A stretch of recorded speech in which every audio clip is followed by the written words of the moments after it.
Hello friends, this is Reflections, a religious affairs program sponsored by Paducah Cooperative Ministry, where together we do God's work with human hands. It's good to have you with us today. I'm Karen Winkel, one of your co-hosts. I pastor United Church of Paducah here in Paducah, and our other co-host is Gregory Waldrop, who's the pastor at Fountain Avenue United Methodist. Good to be together, Gregory. Glad to be right here with you, and glad to be here with you all.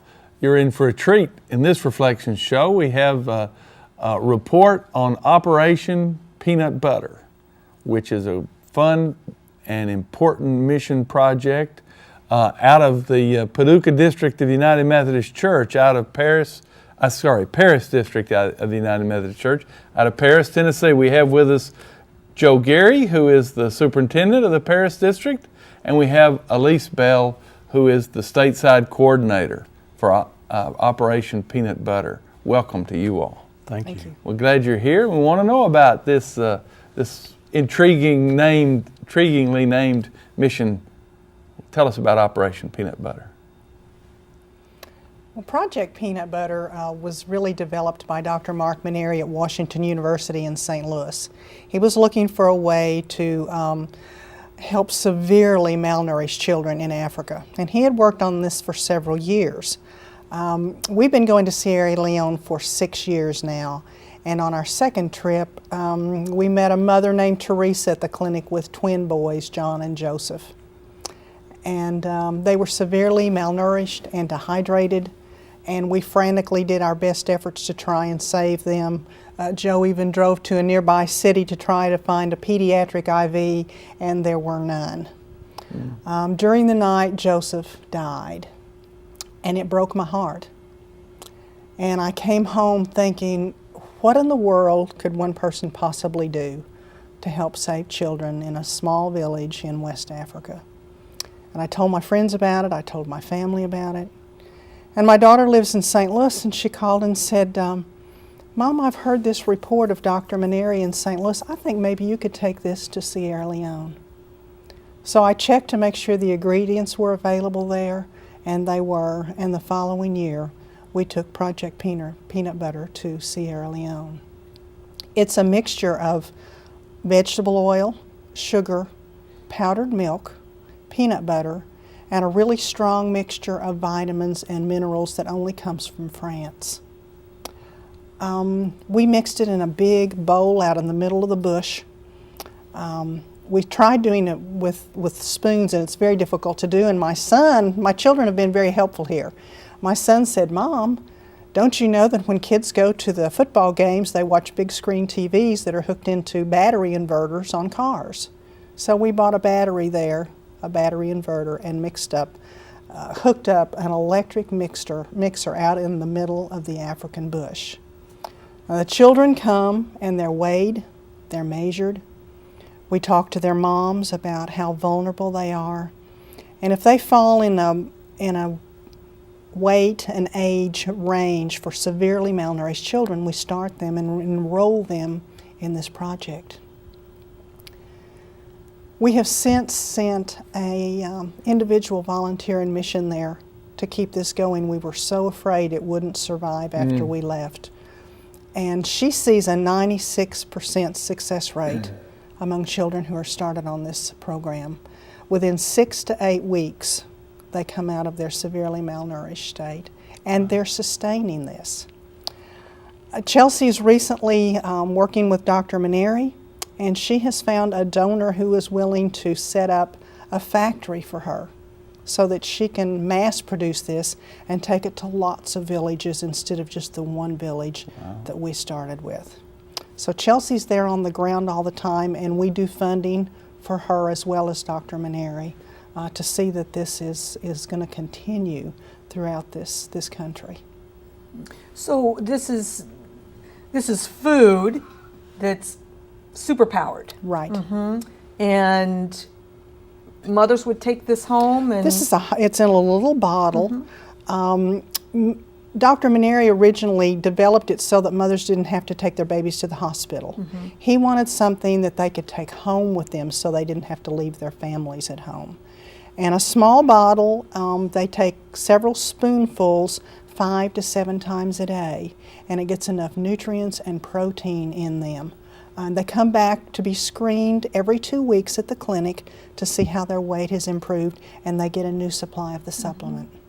And the age range? Yeah. It's from 6 months to 5 years. Doesn't have to be refrigerated because there's not any refrigeration in the in West Africa in this village. And that's such a critical time for babies and young people. I mean, all the formation of the brain is happening, and 20% of these children die at birth. 18% of mothers die during childbirth.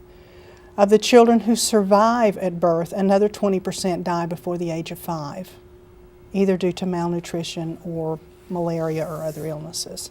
So it's a very critical time for these children. Is this across Africa, or is this particularly in West Africa and Sierra Leone? It's probably across all of Africa, but Sierra Leone is the poorest country in the world.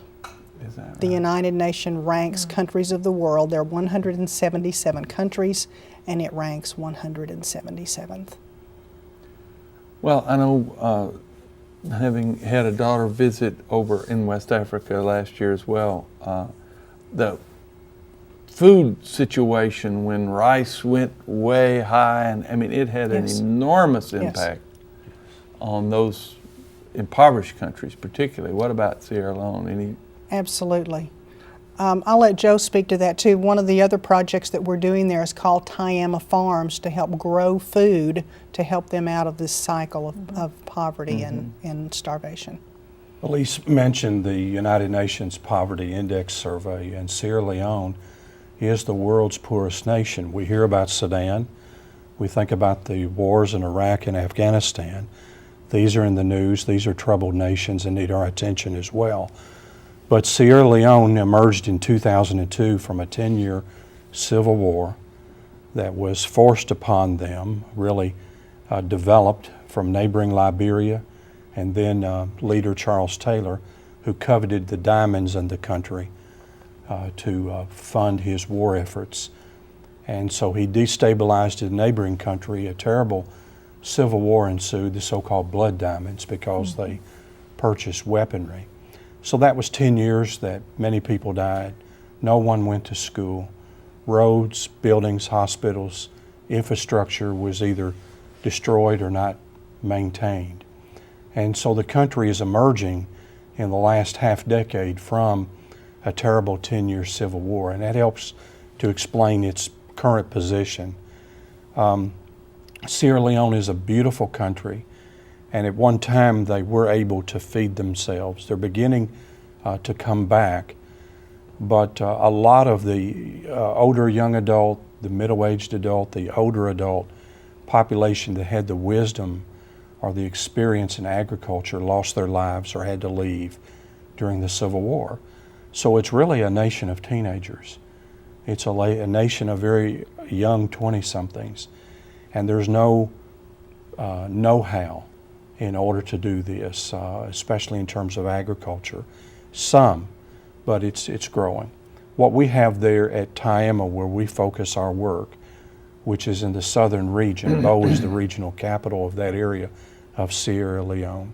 We have an agricultural demonstration farm, many hectares of land that were donated to us by the paramount chief in that area to use to teach people effective ways of growing their own food. And then the proceeds, the produce of the farm, comes back into the community. The children are most at risk at the age of weaning because they've had breast milk up until that point, many, and they're able to survive. But when they are weaned, what food is available when food is available is mainly some form of starch, and they lack the protein and the other nutrients they need for healthy development. So that age from 6 months to a year, year and a half, on up to 5 is very critical. That's when many children do not make it. So Project Peanut Butter supplies a turnaround food supplement to help children that are severely malnourished to get their strength back so that they can then fight these other disease categories and have a fighting chance to survive. And we're very happy to be serving there and helping in this regard. Neat. It's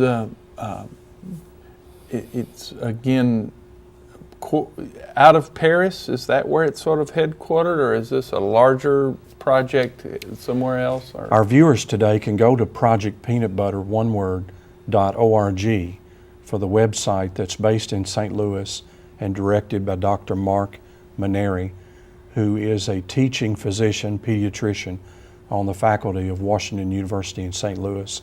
He maintains the nonprofit organization, has that website. For our on-site people in Sierra Leone working, that's Michael and Chelsea Beasley, and they have a blog spot where they put weekly entries and keep people aware of what's going on and how this is working. And it's mikeandchelsea.blogspot.com. So our viewers can go and actually see pictures of the project as it's working, as it's unfolding. The challenges and the blessings, the successes and the failures are all right there in real time for people to see. But regionally, we operate this out of Paris, Tennessee. We recruit volunteers who go and serve, give of their time, their money, their training, their skills as volunteers in mission. They serve 2 weeks in early January. We have people who go also in April for 2 weeks each year. And in the meantime, we have indigenous leaders that we support financially who manage the farm, who manage other mission projects, work with Project Peanut Butter, along with the mission leaders, Michael and Chelsea Beasley, that I mentioned. And so people that want to know more about participating or who would like to share in any way should contact us in Paris. Paris First Methodist or Paris? The Paris District of the United Methodist Church. It's 731 area code, 642-9215. Great. Yeah. What 2 weeks in Sierra Leone? I know volunteer missions always pay their own way, that sort of thing. What kind of costs are we imagine? Well, the cost is significant because it's a non-tourist area. You know, the costs go down internationally when it's a well-visited, attractive area where tourists come in. But for the forgotten places, the former war zones, the places where people hunger and where there's need, I mean, people aren't going there, so commercially it's not profitable to operate these routes. There's only a few airlines that actually fly there.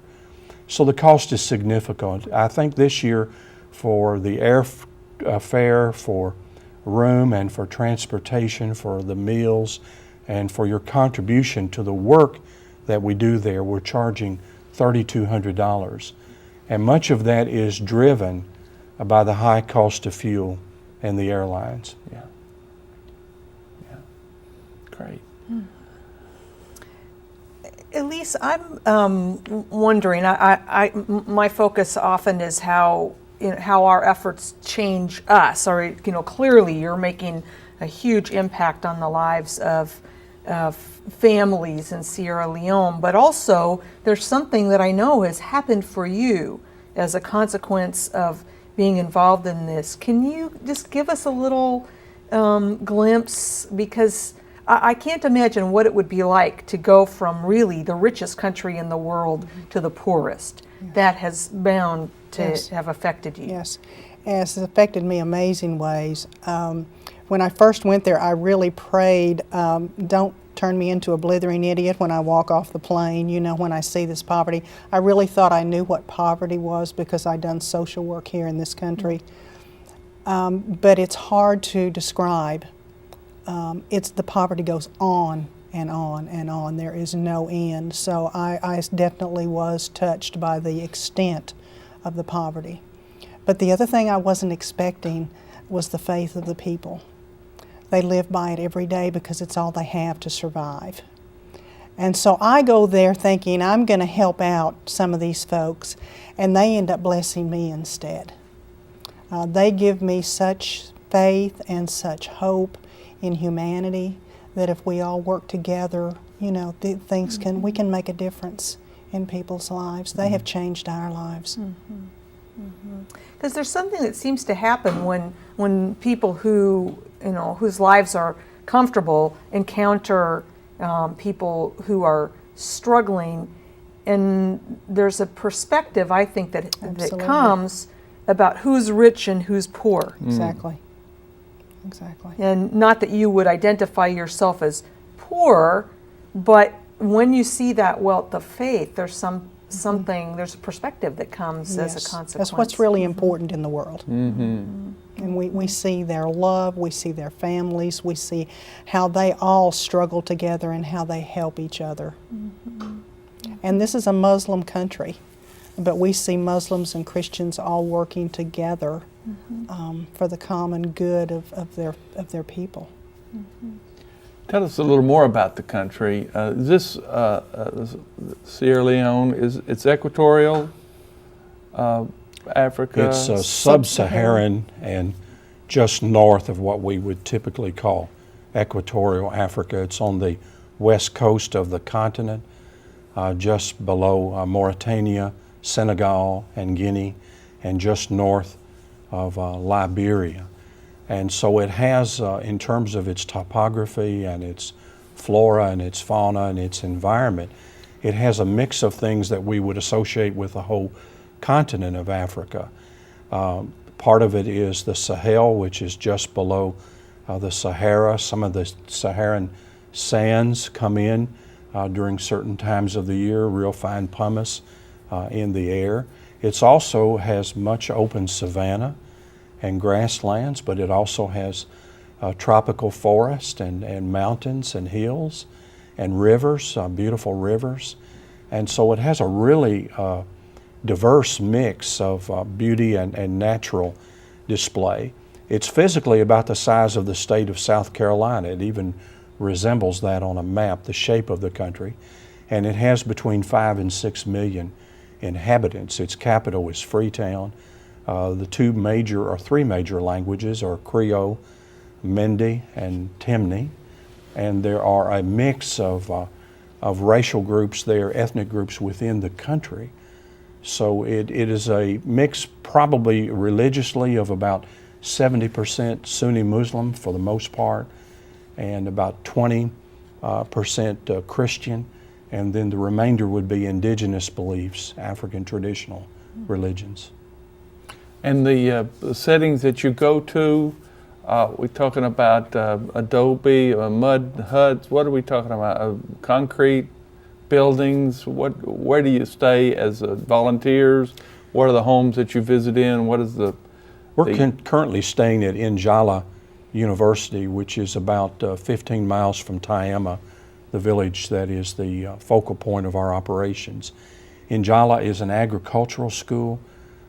Previously, they had guest houses there for visiting faculty and lecturers and guests. Those were heavily damaged during the Civil War, but the university has been able to build some of those back. It's Spartan living, but it is safe and clean living, and that's where we house our volunteers. always warm? There's not an elevation that changes the... We go during the dry season, which is in January and ends sometime in April, because we do construction work and other things that require travel. The roads there are terrible. As I stated before, there wasn't any work done, heavy damage because of the Civil War. So at times of the year, the roads are nearly impassable when the rainy season comes. But it is beautiful, and we are thankful to get in and to do our work and to share. We go actually to about the center of the country is where this village of Tayama is. And the village there have some concrete block type homes, maybe with the zinc or tin roof. Mm-hmm. But we go out into little subsistence villages, which looks like a tractor path that you walk down to get to this village, and it opens up into a little common building with little huts all the way around, a little church with finger painting on the door, maybe some kind of a cowbell that they ring and everyone comes to the village. And we go out into those villages at night and do worship services with them, and wonderful, joyful events. Last year they gave us a chicken for coming out and celebrating worship with them. Which was a significant Yes, it was gift. a great That gift for them to was- sacrifice for us. Yes, Live chicken or dead a live chicken. Oh, okay, well, that's better, I think. Then. Good. I'm thinking a little bit about how you would prepare the folks that are coming, going to Sierra Leone. How do you help those folks have a successful cross-cultural encounter? We do intentionally a time of training. It's an all-day event. We would welcome the opportunity for more time, but many of our volunteers are outside the region. They're from throughout the United States, so we typically do a fly-in to Nashville or some other city and train the people. But there are many things we try to do.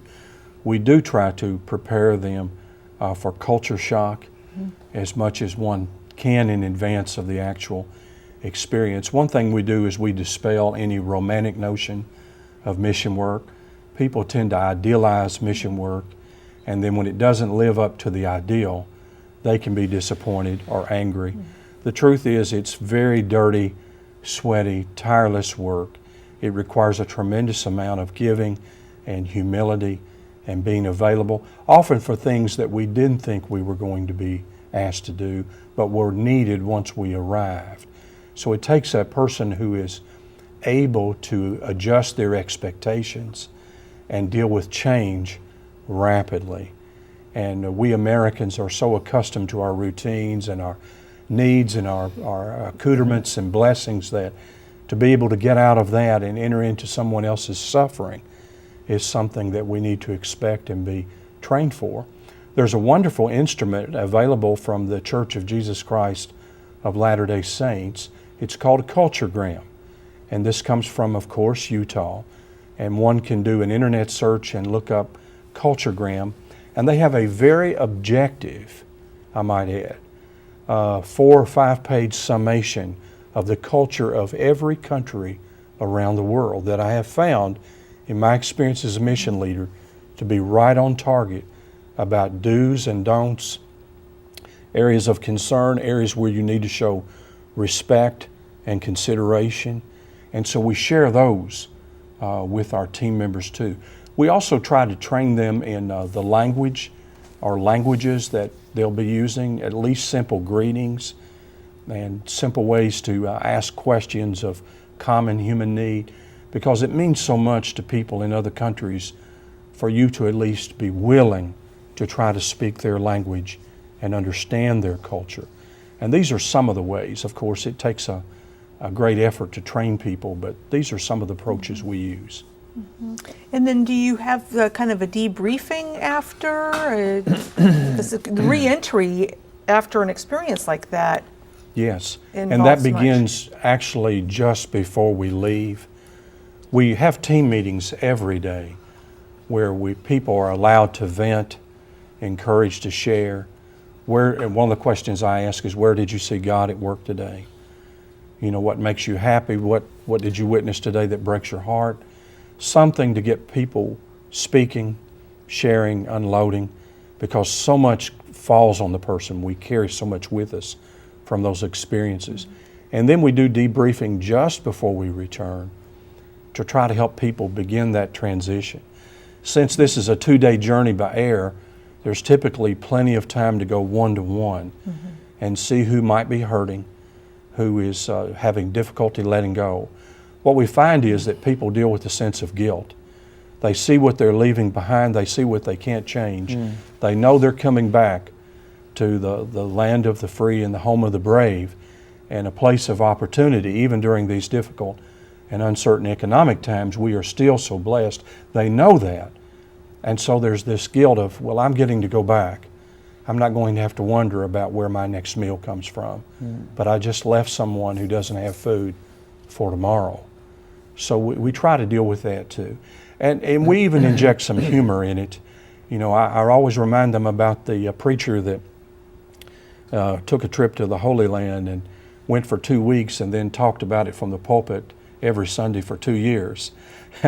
And I remind them that not everybody is interested in Sierra Leone or Africa, and that it may now have captivated their heart, but they have to be careful and judicious in how they say, how much they say, and understand that we all have different callings and needs. Obviously you need people to pitch in. You can take donations as well and make those checks to The Paris District UMC, that's Paris District United Methodist Church, P.O. Box 28, Paris, Tennessee, 38242. And we are a nonprofit, that is tax deductible, and donors will receive a letter acknowledging their gifts. And these gifts will go 100% toward the relieving of human suffering in all of the various projects we have in this country. That's great. And obviously the project peanutbutter.org.